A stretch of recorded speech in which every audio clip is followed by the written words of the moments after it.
बसुमतारी दिनै नोङो जितु इन्डो-नेपाल जितु मोनसे इन्टारनेशनेल गेम जादोंमोन बेयाव सनानि मेडेल मोनबोनो हानानै माबायदि मोनदों? आं मोजां मोनदों बिराद गोजोनदों नोंसिनि अननाय मोनना गासिबो मानसिफ्रानो बिराद अननाय होदों बिराद गोजोनदों आं सानाखैमोन बिदि अननाय मोनगोन होनना गोजोनदों जोबोद गोजोनदों। बे खेलखौ मालानिफ्राय गेलेजेननायमोन? बे खेलखौ आं उन्दैनिफ्रायनो गेलेदों एसे उन्दैनिफ्राय ओरैनो आंनि बिफा बुद्धेश्वर बसुमतारी आफाजों ओरैनो एसे उन्दैयाव ओरैनो गेलेयोमोन ओमफ्राय लासै क्लास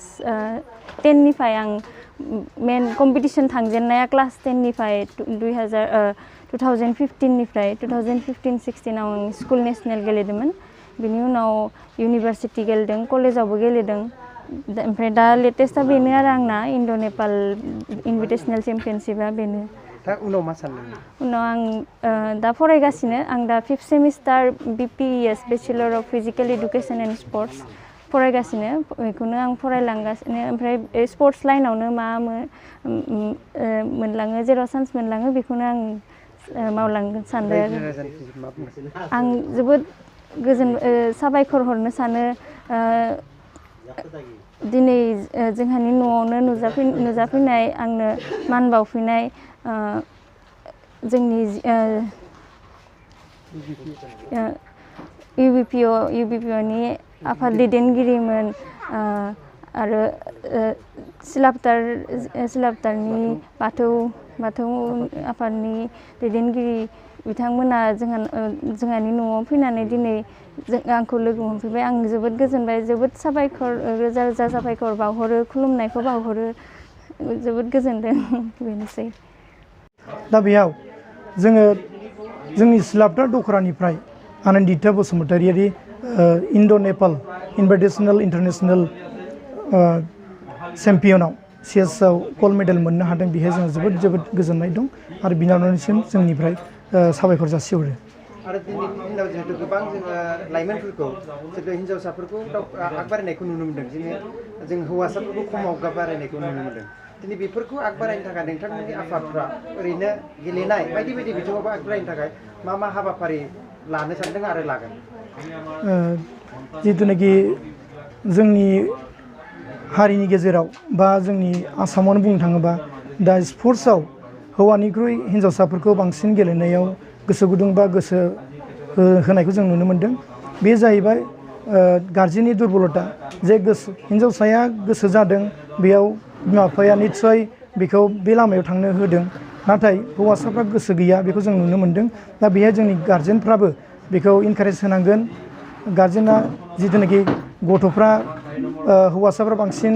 फरायफुनाय समाव बा गाज्रि लामाजोंसो थांनो नागिरनायखौ जों नुबाय थादों बेखौ गार्जेना नोजोर होनांगौ जाहाथेनाखि बे फरायनायनि अनगायैबो स्पर्ट्सआव गोसो होयो गोसो होनानै गावनि जिउखौ बैनि दारैबो एस्टाब्लिश खालामनो हानायनि गार्जेनफोरा गोसो होनांगौखौ जोङो खावलायदों आरो गार्जेनफोरखौ। दा बे बिथां गेलेगिरिया जिहेतु जोंनि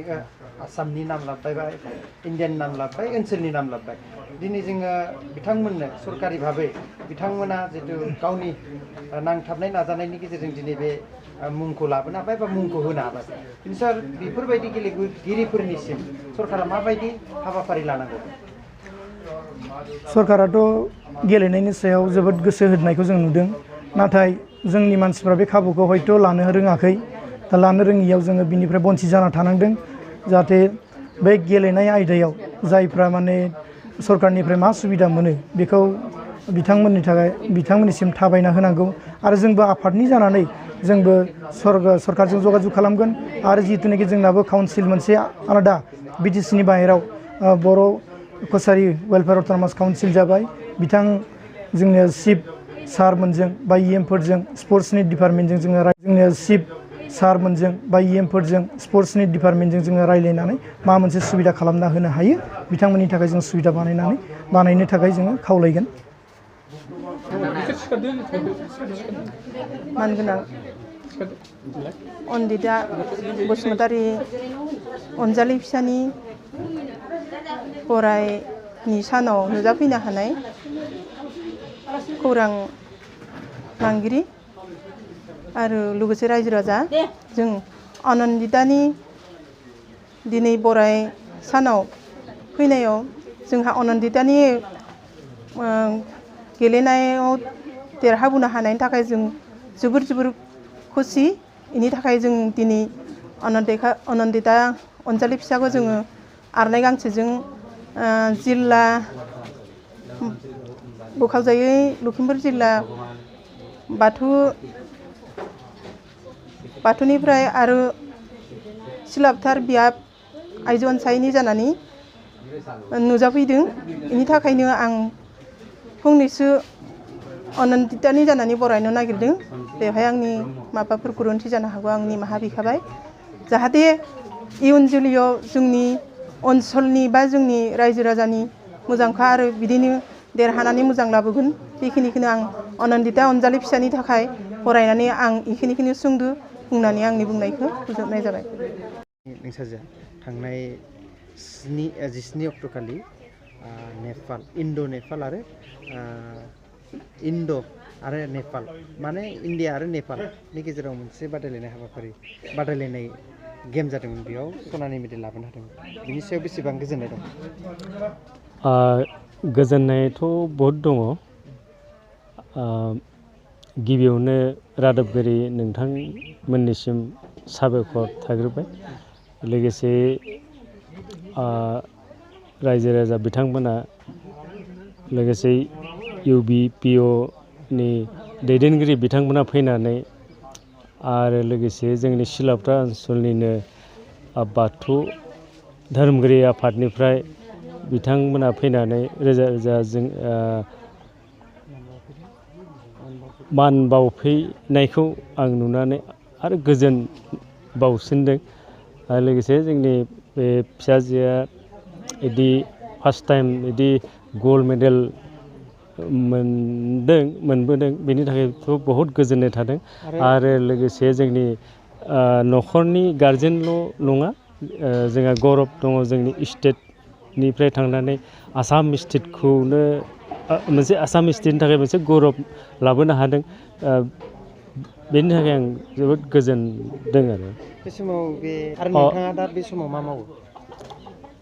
आङो माने एक्स CRP जाबाय दा आं CRPFआव साख्रि मावोमोन